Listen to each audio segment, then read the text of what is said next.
Olá galera, vamos dar continuidade aqui ao estudo da taxonomia. Hoje a gente vai falar sobre o reino protoctista.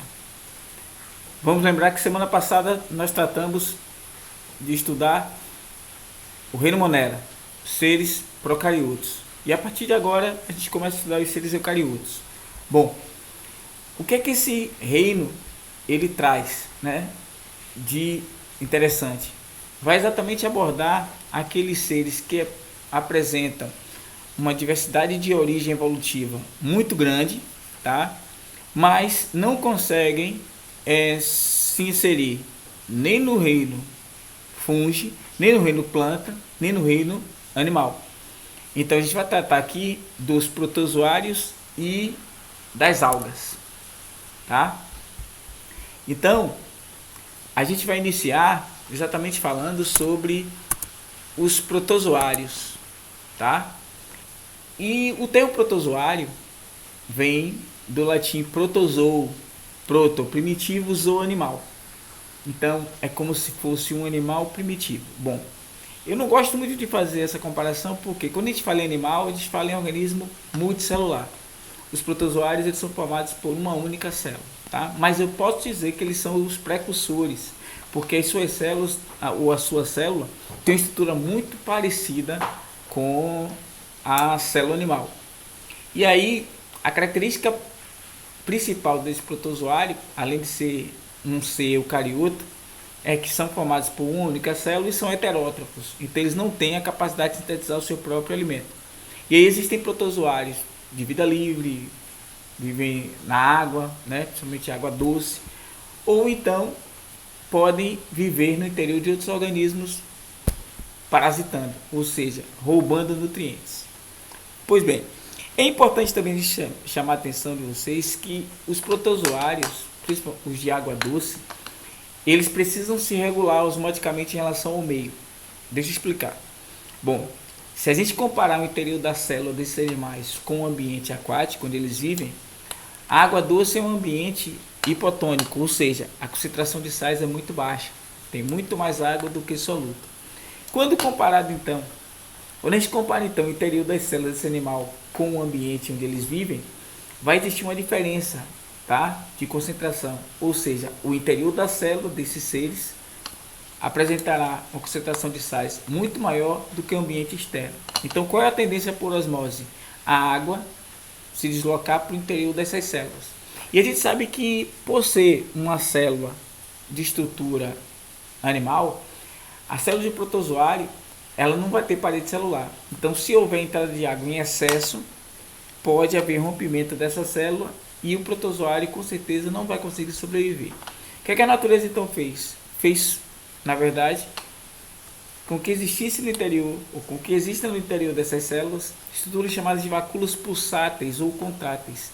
São essas estruturas que vão expulsar o excesso de água que pode acontecer no interior desses seres, e ao expulsar esse excesso de água, evita que a célula do protozoário se rompa. Então não esqueçam, protozoários de água doce se regulam osmoticamente com o meio devido à presença de vacúolos pulsáteis ou contráteis, que são estruturas citoplasmáticas que vão absorver o excesso de água para depois eliminar. Por isso a nomenclatura, pulsátil ou contrátil.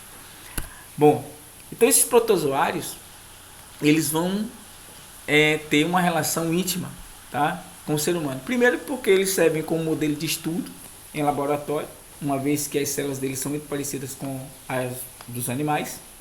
E também existem protozoários que vão ter a capacidade de parasitar seres humanos, causando doenças. Então, essa é a importância de estudá-los.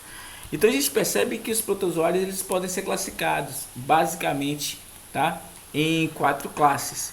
E essa classificação, pessoal, é de acordo com a estrutura locomotora da célula desse protozoário. Então, o primeiro tipo que a gente vai discutir aqui são os protozoários chamados de protozoários ciliados. O nome já diz. Por que ciliados? Porque vai apresentar ao longo da sua membrana plasmática, na superfície da sua membrana, estruturas de movimento chamadas de cílios. Lembrem que os cílios são estruturas de locomoção produzidas a partir dos centríolos dessas células. Então, todo protozoário que tem cílios é classificado como protozoário ciliado. Um exemplo é o exemplo de um protozoário ciliado que a gente tem é o paramécio, tá? O paramécio caudatum, que é um protozoário de água doce, vive livre, tá? Então não tem nenhum tipo de problema com ele, porque ele não traz nenhum tipo de doença, porque é um protozoário de vida livre. A gente tem também protozoários flagelados. Então o próprio nome já diz. Flagelados ou mastigóforos, também podem ser chamados assim. Esses flagelados é porque possuem flagelos, que são estruturas de locomoção maiores do que os cílios. Os cílios eles são curtos e numerosos. Os flagelos eles são mais compridos e vão existir no máximo 4 por célula, tá? Não vão existir mais do que isso.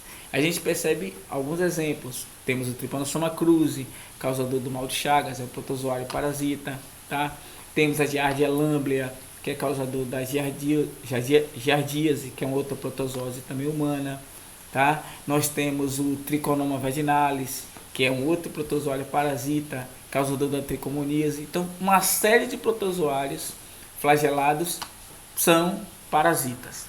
Temos também os isópodes, que são protozoários que podem ter vida livre ou não, tem espécies parasitas também, que vão se locomover por pseudópodes. Para quem não se lembra, os pseudópodes são aquelas invaginações emitidas pela membrana plasmática que tem a finalidade de capturar alimento para a célula. E aí, à medida que esses pseudópodes são emitidos, eles também permitem o movimento ameboide da célula e aí também promove o deslocamento. Então, os pseudópodes, eles não são estruturas que, na verdade, têm como papel principal permitir a locomoção. O papel principal dos pseudópodes é permitir a nutrição das células, mas, por consequência, também podem permitir a locomoção. Então, dentre esses protozoários risópodes, nós temos mais variados tipos de ameba. E principalmente falando dessas amebas, nós temos a causadora da amebíase, a chamada Entamoeba histolítica, que é um protozoário parasita humano. E temos também aqueles que não apresentam estrutura locomotora. E como é que eles se locomovem? De acordo com a movimentação de fluido dos hospedeiros. Então, os protozoários eles são parasitas. E aí nós temos como exemplo o Plasmodium vivax, causador da malária, e o Toxoplasma gondii, que é causador da toxoplasmose, que são protozoários que vamos estudar assim que nós começamos a discutir aqui as chamadas protozooses, que são as infecções causadas por protozoários. Mas isso é um papo para a próxima aula. Mas aí, continuando falando sobre os protozoários em termos de características, esses protozoários apresentam, obviamente, um processo de reprodução. E aí essa reprodução ela pode acontecer de duas formas. Ou de forma assexuada, então o processo de bipartição ou cisparidade, que a gente já discutiu lá nas bactérias. Então aqui acontece um processo similar, só que eu chamo a atenção de vocês para o seguinte: num protozoário,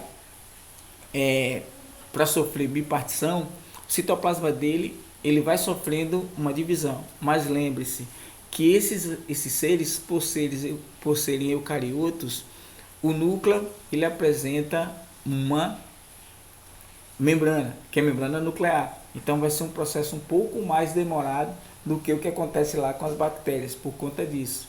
Mas também o citoplasma se divide e origina duas células geneticamente iguais. Então não tem variabilidade genética no processo de cisparidade ou bipartição.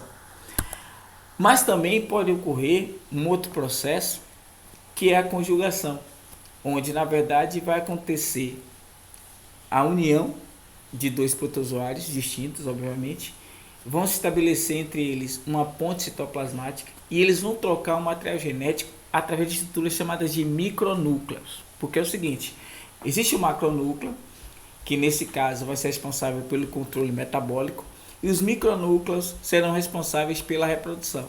E aí nesse momento que se estabelece a ponte citoplasmática, os micronúcleos então entre os protozoários são trocados, e a partir daí, quando acontece essa troca, o processo segue de forma normal, promovendo agora uma segunda etapa, que ocorre através da cisciparidade ou bipartição. Só que com a diferença, no final desse processo, os indivíduos gerados vão ser diferentes entre si, porque anteriormente houve a troca de material genético no processo de conjugação.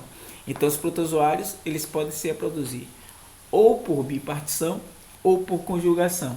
Na bipartição não tem variabilidade genética, na conjugação tem, porque existe troca de material genético, tá? E aí, pessoal, as algas nós vamos tratar na próxima aula, ok? Então um abraço e até lá.